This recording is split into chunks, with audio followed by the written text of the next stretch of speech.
Showbiz Fanatics, Mama Ten, abay may ipinost na isang napakagandang restaurant mula or dito sa Canada. Ano nga ba ito? At ito na nga bang pagtupad sa kanilang pangako ng Kat 10? But before that, if you haven't subscribed yet to my YouTube channel, please don't forget to like, share, and subscribe at i-hit mo na rin ang notification bell for more showbiz updates. Bago ang lahat, syempre nais ko po kayong pasalamatan sa lahat ng mga legit na subscribers at legit viewers natin. Thank you so much. At ngayon ito na yung isa sa mga updates natin sa Day 5 kung saan naroon pa rin sila sa Canada at nagsushoot ng kanila pong movie, no? Yung most awaited movie of the year na Hello, Love Again, kung saan ang dami na pong mga photos and videos na nagkakalat ngayon na si Joros ay finally ay nasa Canada na dahil meron na po siyang mga scene na kailangan niya pong kailangan niyang gawin with Kat Den. Pero alam niyo po ba na mas may nakakakilig at mas nakaka-excite na mga updates or balita patungkol po kay Catherine at kay Alden Richards. Kasi parang ang konti lang nang nakita natin mga paayuda ngayong araw kahit na kay Direk Cathy Garcia Sampana, wala akong makita. At ngayon, meron po nag-post. Ito, si Mr. Renato Asayan from Calgary, Canada. Siya po mismo ay nasa Canada. Sabi niya, "Hi Miss Dar Eds, relax ka. I saw this guy. You're talking that guy is joining those foreign crew. He's nobody, just relax. Anyways, today's day 5 sa airport. And ang location shoot, I'm trying to make habol. Kaso kaka-out ko lang galing sa work ko, hindi namin nabutan, nakalis na. Anyways, may nagbigay sa akin ng sploop. Somebody close sa Kat Den, meron dinner date. Itong dalawa sa isang famous restaurant here, Calgary. Ayokong banggitin ang name ng restaurant, baka may makabasa sa comment section. May reveal pa yung restaurant. Yes, it's a famous restaurant na paboritong puntahan ng mga kilalang celebrity. Hollywood Asian celebrity. The ambience of the restaurant is perfect for romantic type of dining experience. I will try to book sa restaurant na to. Medyo expensive pero carry naman sa budget ko. Try ko lang just to see Kat Den dinner's date pero hindi ako makapagpa-picture." So ito po yung isa sa mga news na hinatid ni Ms. Renato Husayan na syempre po kailangan natin maghanap ng proof with regards to this, diba? So when I check all the Instagram, yung mga posts ng malalapit kay Alden at kay Catherine, si Mama Ten ang naglabas ng splook dahil po sa kanyang IG story ay ibinost niya po ang isang napakagandang restaurant. Si Mama Ten po ngayon is nasa Canada siya kasama po ni Mr. Alden Richards. Di naman po maalis yan si Alden nang hindi nga kasama si Mama Ten. So ito kayo ay may relasyon doon po sa sinabi nila, no? And then sabi pa niya dito na ito daw po restaurant na to, sabi ni Mr. Renato Husayan, ay talaga namang grabe. So kailangan mong magpa-schedule, no? Para po sa exclusive dinner.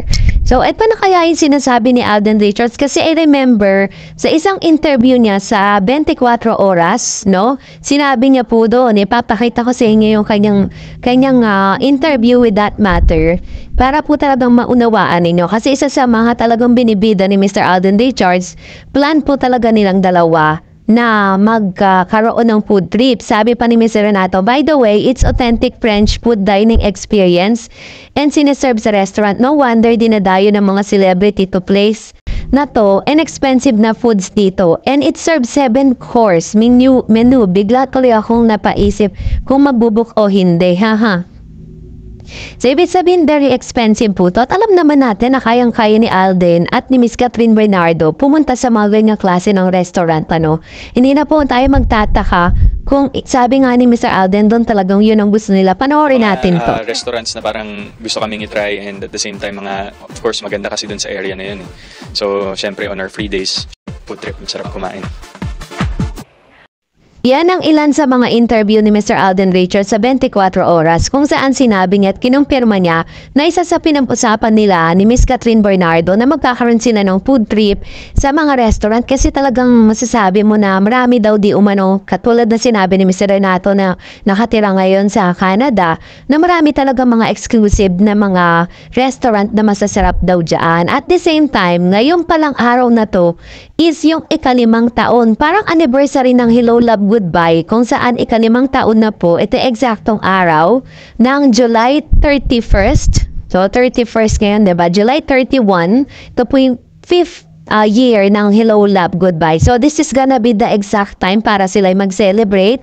Hindi lang natin alam kung exclusive talaga to for Kathryn and Alden or kasama nila yung ilang mga cruise or stop and food sa nasabing restaurant. Sana nga na magbigay pa si Mama Ten ng mas marami pang detalye para maihatid natin sa inyo.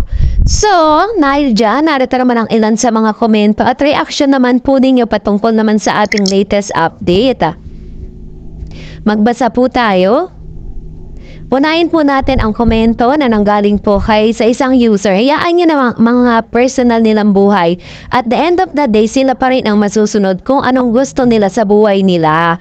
Mahirap pag politician magulo ang buhay politika. Kasi nga 'di ba sinabi ko po sa inyo na meron pong isa na parang politiko na nanliligaw. Pero sabi po ng isang viewers natin, parang napabalitay, nahanap po yung news na yun na tinalakay ni OG tsaka ni Miss Christy Permin sa kanilang mga channel na parang itong politician na ito na si Mr. Mayor Alcala ay nanligaw din kay Kim Chiu. So, yun yung alamin natin kung totoo bang siya talaga yun. Kasi ninatid ng Pep yun eh. Sabi naman po ni Miss Hermie Villanueva, good for you, Kathryn. Don't close the door. Open your heart to another man who knows you can find a right man to deserve your love. And also, Miss Josephine Negera, I hope not a politician. Ang feeling mo, Kat, Alden is the best for you. Yan. So, maraming mga kumbaga parang mas marami gustong kumbaga at the end of the day talagang si Miss Kathryn Bernardo pa rin ang masusunod eh. 'Di ba? Kahit sino pa po ang lumapit sa kanya at bumalik sa kanya, si Miss Kathryn pa rin po ang decide, no? Tayo po ay mga mga supporters at hindi natin siya pwedeng diktahan sa kung anong magiging desisyon niya sa buhay. Kasi nga buhay niya yan eh. And ang tingin ko kasi kay Miss Kathryn parang hindi niya talaga minamadali yung love life niya ngayon. And sabi po ni Miss Virgie Pamposa, hi Ma'am Dars, thanks for reading my comment and for your legit update. Nawa hindi ka magsawa sa mga ayuda ng Katden. God bless you. Nakakilig silang dalawa, no? Sana nga lang hindi lulukohin ni Mr. Alden si Miss Kat. Naway si Miss Kat na ang tinutukoy niya, ideal woman niya. I hope so. Naway magtapos ng movie ng HLA ay magka-teleserye sila.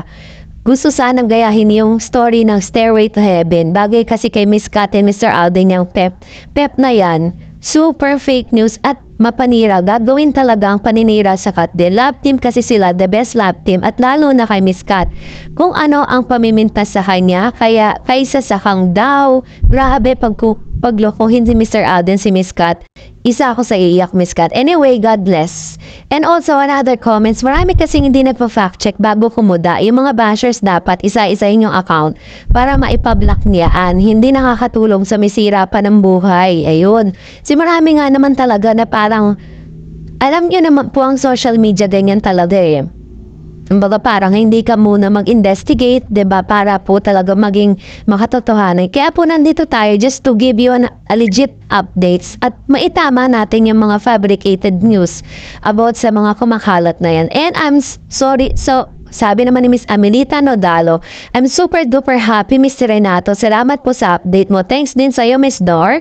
God bless po, Miss Dor. Salamat. Ayan. Thank you rin, ma'am, si Amelita Nodalo.